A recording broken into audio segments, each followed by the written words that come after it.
성령님 좋은 아침입니다. 이 시간 성령님을 초청합니다. 오늘도 내 안에 오셔서 하나님을 기쁘시게 해드릴 것을 소원하게 해주세요. 오늘 말씀을 통해 구체적으로 무엇을 해야 할지를 깨닫게 해주세요.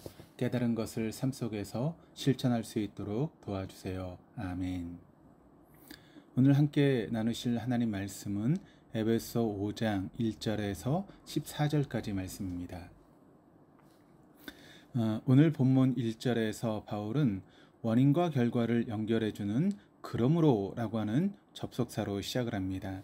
1절 말씀을 보시면 그러므로 사랑을 받는 자녀같이 너희는 하나님을 본받는 자가 되고, 바울은 어떤 이유를 근거로 그 근거를 기초로 해서 하나님을 본받는 자가 되라고 명령하고 있습니다.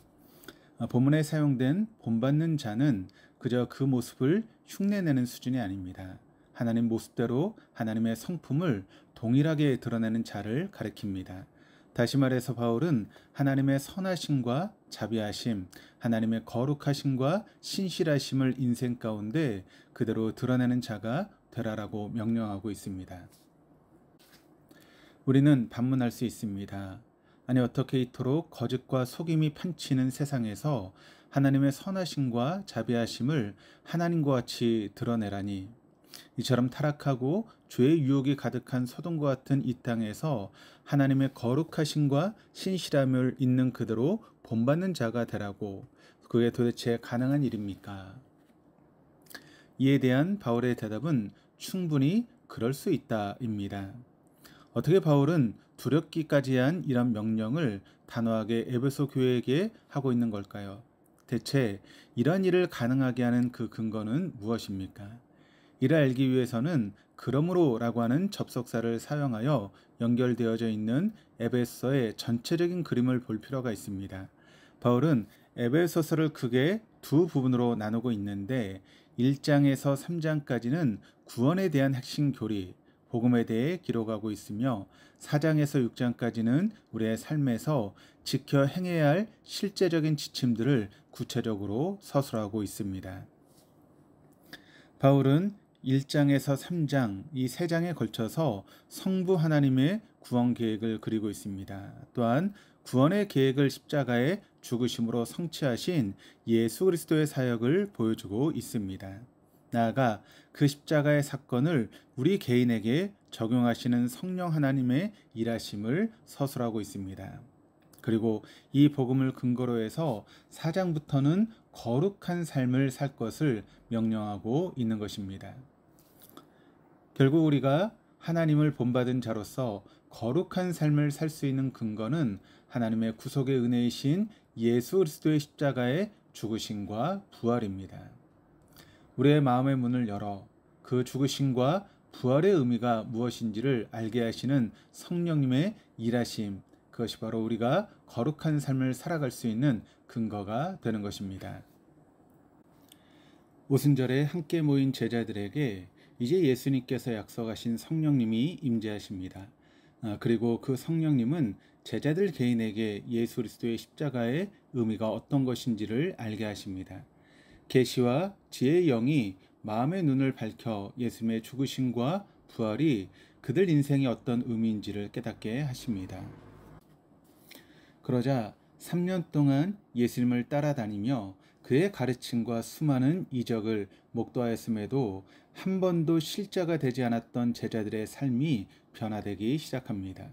죽음이 두려워 숨어다니던 제자들이 이제는 당당히 사람들 앞에 나아가 주는 그리스도입니다 라고 고백하며 복음을 전합니다. 예수 그리스도의 삶을 따르는 진정한 그리스도인들이 이곳 저곳에서 생겨나기 시작합니다. 복음의 능력이 제자들과 초대교회 사람들에게 드러나기 시작합니다. 복음은 우리가 생각하는 것보다 훨씬 엄청난 능력을 우리에게 허락합니다.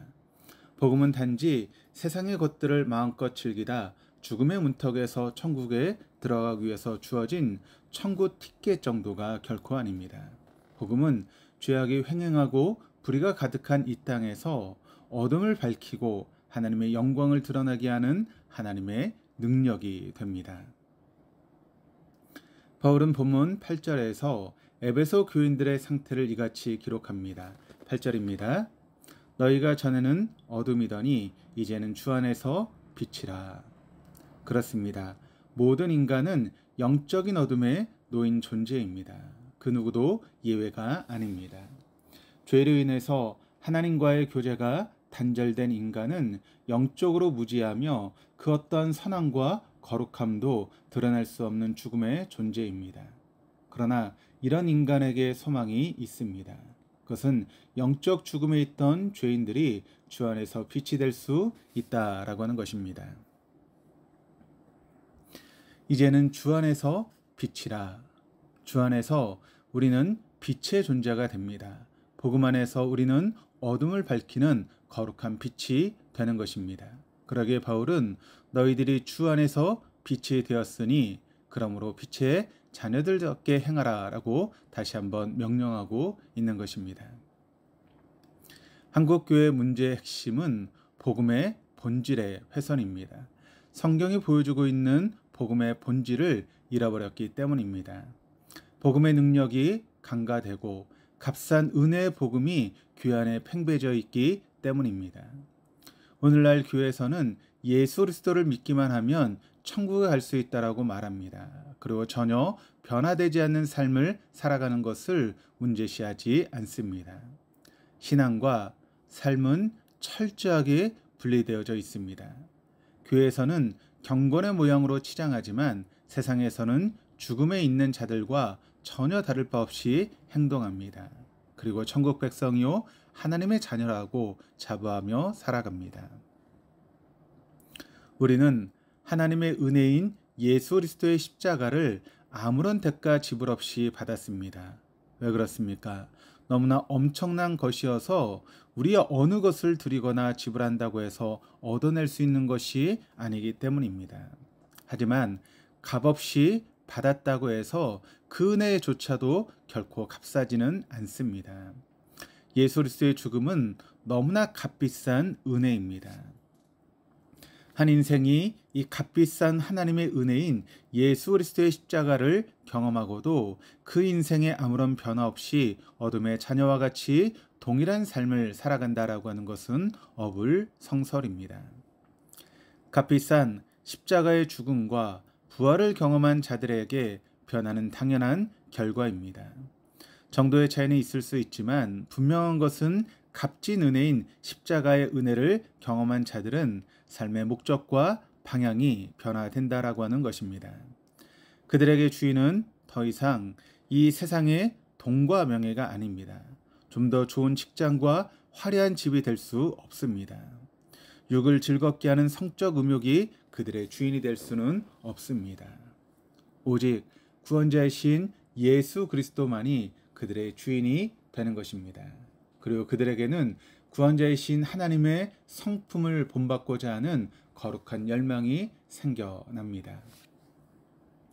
바울은 하나님의 성품에 참여하며 하나님을 본받는 자로 살아갈 때 그 삶을 하나님이 얼마나 기뻐하시는지 10절에서 이렇게 표현합니다.